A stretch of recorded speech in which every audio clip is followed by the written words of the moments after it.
Hello ladies and gentlemen, and welcome back to the channel. Welcome back to One Season Wonder with Kaizer Chiefs. We are at the end of the season and it's time to show you kind of how that's gone and where we're at. So following the loss in the last episode, we did take on Sundowns in the Champions League quarter-final. It wasn't quite the outcome we wanted, but it could have been worse. Getting 2 away goals is absolutely fantastic, and we did in fact take the league. Now, it didn't last long, as only a few minutes later, Kaizer did end up getting a goal for them to level it. We then went ahead again, Parker playing it across to Bacchus, and across again to Sasman, who did fire it home into the far right-hand corner on the 60-minute mark. But again, it wasn't long after that, 7-8 minutes, where they managed to score from a corner to make it 2-2. And then they got another one in the right at the end of the game to just give them the advantage going into the second leg. Swain being the thorn in our side once again and scoring past the goalie to make it 3-2. Next up was Chipper United in the league. Billat scored first from the penalty spot to make it 1-0. And then latter stages of the game, we did end up scoring 2 more just to make sure of things. Manyama this time coming inside with the ball, firing from long range. Keeper maybe should have done a bit better there, but if you don't shoot, you don't score. And then finally, it was Katsande on the edge of the box, laying it off to Billat. Then a 1-2 with Frosler, created space, and it fell to Manyama in the box. And that made it 3-0. It was then time for the second leg of the quarter-final, and it ended up 5-1. We absolutely ran them ragged. A fantastic strike from Blom to start things off in the first 5 minutes. An absolute worldie of a goal. Manyama then providing an assist from Matholo, who reached highest in the air to make it 2-0. And we got a third just before half-time. Manyama on the left-hand side, getting a little bit lucky with the clearance, but that ball across fell to Campbell as Castro was out with a slight injury, but he turned up in the game, which was great. Then it was a fourth from Zuma, crossing it over to Frosler, who took that touch and fired it home with his right foot. Again, keeper maybe should have done a little better there, but we won't question things too much. They got one back, though, as you can see, 5-1. Lacay, coming down the left-hand side, was able to get past the fullback, whipped in for Alfonso to have 2 bites at the cherry to pop it away. But to make it 7-4 on aggregate in total, we did manage to get another one. Zulu, our left back, having come onto the pitch, bombing down that left-hand side, a lovely ball in, and Campbell scoring a great header to make it through to the semis. We did end up having a 0-0 draw with Barocca. It wasn't the best of games, and to be quite honest, there could have been a bit more about it. They had a goal disallowed, and ultimately we probably should have run the game in total, but it could have been worse. We'll just see it here. Silamela coming back across to Mahonga, then to Fury. They kept it well here, but we had plenty of players back to really prevent anything from actually happening and causing us any more issues.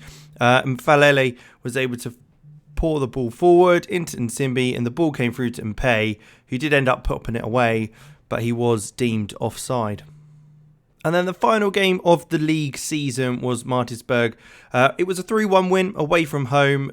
First off, getting a goal from Parker at the back post, who is leaving the club at the end of the season to go off to Holland. And we got a second right at the start of the second half as well. Parker this time being involved on the other side, crossing it in for Zuma. So swapping sides there, giving and receiving. And then Frosler scored the penalty to make it 3-1. They did get one back, but it wasn't anything to worry about. Just a consolation goal as Graham came forward with Klassen, played a 1-2 with him, and Klassen was able to get that ball across the box. We weren't able to deal with it, and Sundowns got the goal to make it 3-1.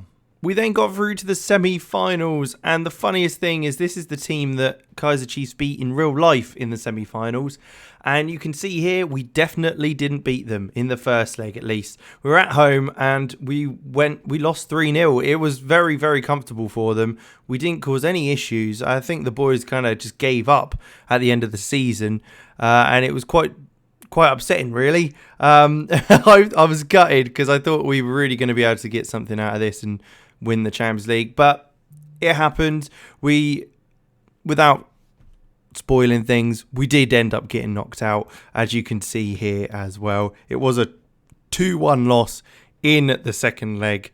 Castro got an early goal to make it 1-0, and I thought that could have been the comeback being on, but it wasn't to be. It wasn't to be at all. We weren't able to create anything more. It was a lovely finish, but nothing more could be created, and they ended up going ahead and winning 2-1 on the day, scoring early on in the second half after a decent save by Kuhn, which they did well to keep on, and then back post header. But 5-1 on aggregate. It happened. I mean, if anything, it's quite nice because I hadn't renewed any of the contracts. The Champions League final was actually after like most of the squad's contracts had expired, so it would have been interesting to see how we dealt with that.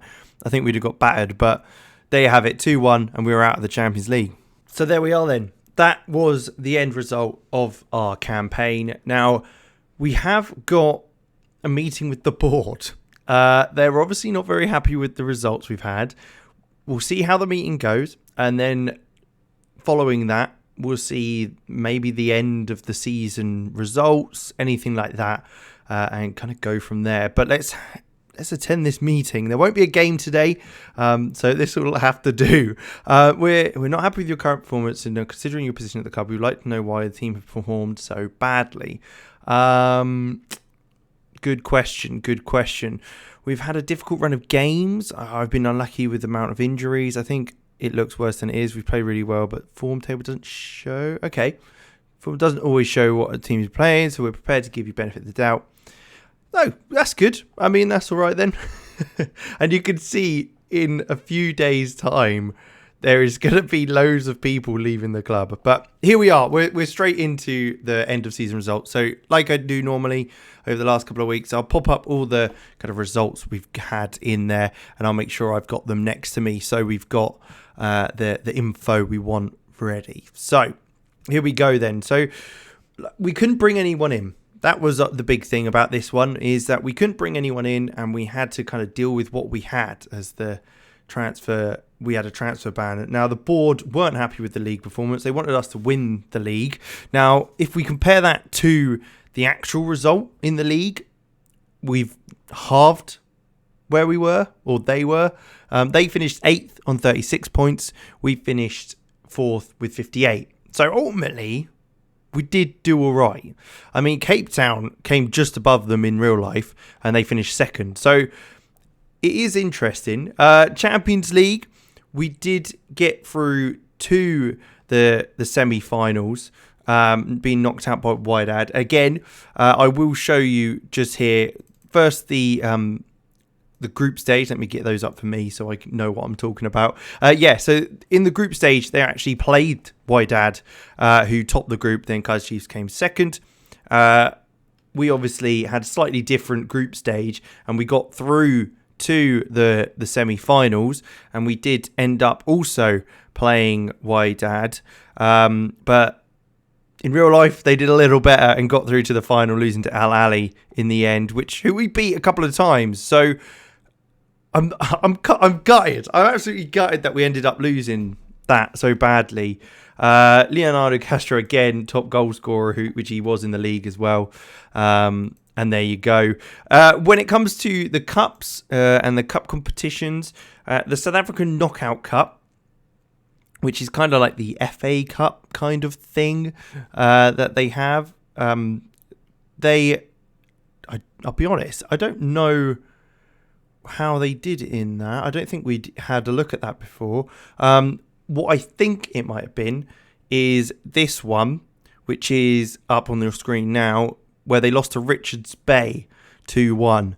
If it's not, please let me know. I apologise. I'm not amazing at this. Maybe it was the South African FA Cup that this was. Either or, we did. Well, yeah, of course, it's not the South African Knockout Cup. I'm just talking rubbish. Ignore me, because we haven't even entered that competition. South African FA Cup, yes. So we have done better in that one. Absolutely.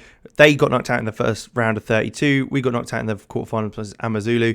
We probably could have got further. And then the Super 8, where we lost in the final, they got knocked out earlier on in the semi-final.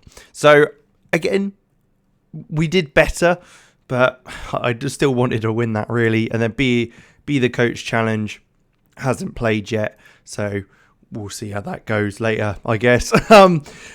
So African Champions League, our biggest win was 9-0 against Wolkete in the kind of qualifying rounds. Kind of expected against a semi-professional team. Beat Cape Town in a 5-2 win. As well as Zuma, as well as Zuma scoring on the 45th minute to get goal of the season in that game. Finance-wise, Kuhn got the most shirt sales, which is very interesting. Not often you get a goalkeeper hitting the highs of that, so that's quite impressive. Let me know if you've ever had a goalkeeper hit top shirt sales. But Bilat, Manyama, Zuma and Nshangis are all there as well, which I think 4 of those 5 players are actually, well, I think they might all be leaving the club at the end of the season, but don't say anything about the club because we'll be leaving. This is how we lined up mainly. Ikun in goal, Frosler and Sasman at fullbacks, Cardozo and Matholo in centre midfield. We've then got Biliat and Thangis in the middle, and Kobo, Zuma and Manyama just behind Castro, who was absolutely phenomenal this season. And you can see there that he was top goal scorer, 34 goals. Highest average rating was Manyama, who was brilliant as well. Bilat got 13 assists. He was great. I'm surprised Castro didn't get a Player of the Season award, and Gobo got Young Player and Biliat got Fans Player.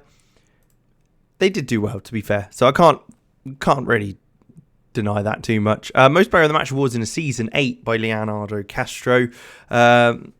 And obviously you can see there all the other stuff. You got most overall goals by a player in a season, most league goals by a player in a season, most goals by a player in a match, all that sort of stuff for Castro as well.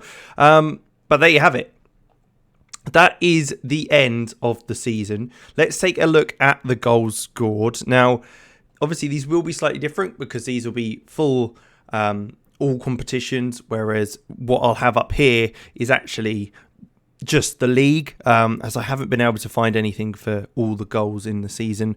But to be quite honest, I think we've absolutely smashed what they've done. The top goal scorer, as you can see on screen, was Labogang Manyama with 8, right?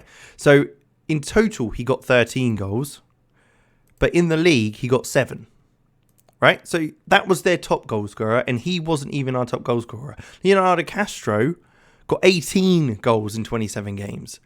That's insane. That's really good. So that's not bad. He ended up only getting how many was that? 6 in real life. What? And Kobo was up next. Let's see. He's got 4 goals, as you can see there. Let's take a look in the league. How did he do? He got 4 goals. So it just shows that we've matched them on some, and then other players have just absolutely shone. It's been very, very good.